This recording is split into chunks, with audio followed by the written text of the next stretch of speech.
Hey everyone, it is finally time to tackle the planter box for fall. So we planted this planter box back in April, I think or so. May, and it has been going hard for us all season long. It is basically now one giant coleus. As you can see, the lime green behind me were supposed to be mini-me chartreuse coleus, and they have completely taken over the box. Yeah, I really can't believe that it looks like it does.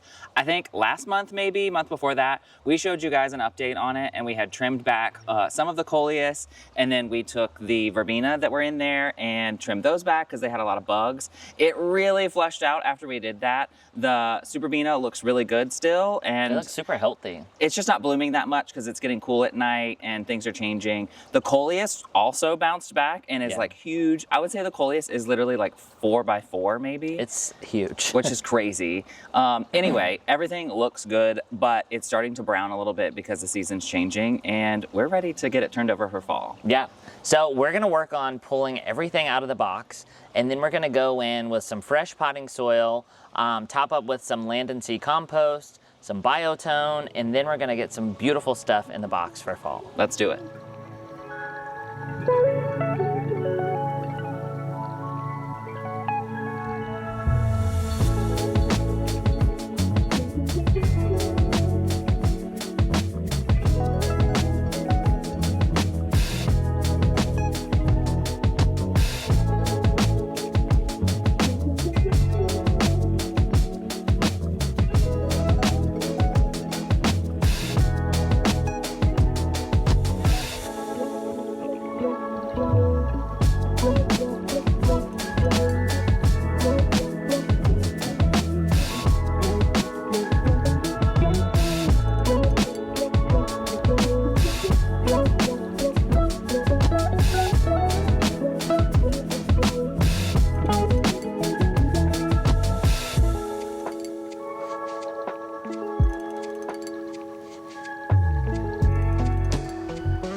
Okay, so we just cleaned out most of the annuals and I'm kind of in shock.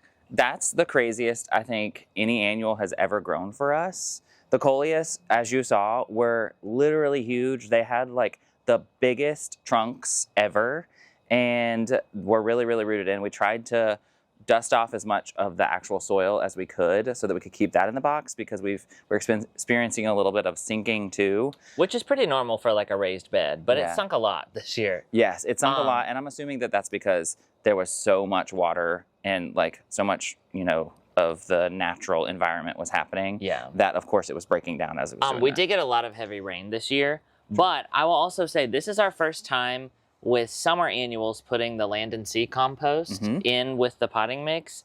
And I kind of feel like that made the difference in everything getting so big. Yeah. Because we had these coleus in here last summer. Yeah. And they were not this big at all. So, you know, kind of a proof point, in my opinion, of the better your soil, the better your plants are going to do. Yep. And so for that reason, we're going to be doing the same thing with our fall stuff today. Definitely. So as you saw, we tried to leave the alyssum that was really thriving in here. There were a few that were dead, a few that are kind of spindly that we're just going to try to revive and bring them back. There were some heuchera in here that had been covered up and weren't getting any light. And so we might pull those and pop some different heuchera in here, sort of revive these and then pop them back in there maybe next year. There was 2 penstemons in here, and only one of them survived because the other one wasn't getting enough light. The one of them that we have, though, looks really beautiful, and we'll pop that in the landscape. It'll come back gorgeous in the spring.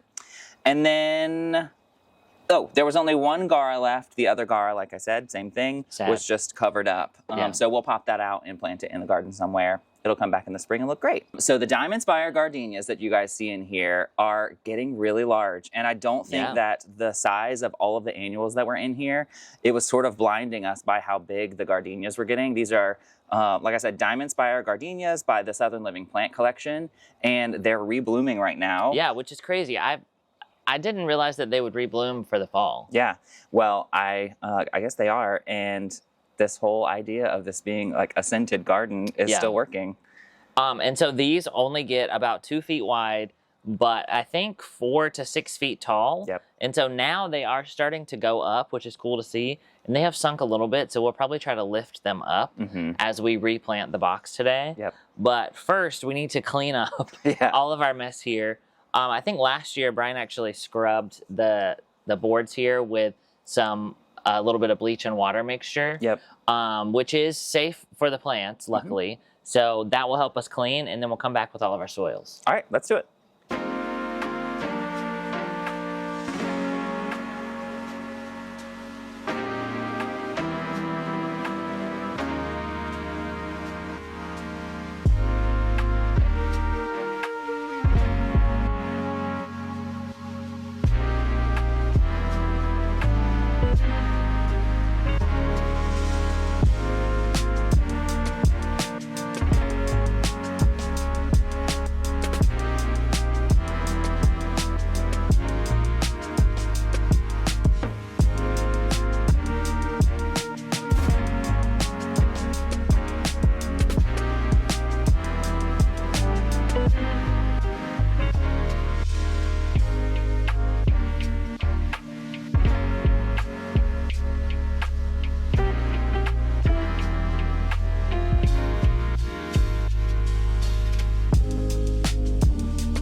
Now let's talk about soil. So anytime we're planting in our planter box, we use Espoma potting soil. And that is because it has mycotone in it. It's gonna help retain moisture and be a lot of nutrients for all of the things that we're putting in here. The other thing that we like to do is top with land and sea compost, which helps to add even more nutrients back to the soil, which gives us stronger, healthy plants throughout the season. Let's get planting.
All right, it's all done and it's getting really dark, but luckily we have some string lights out here and it's really pretty to work under. So we've just finished everything up.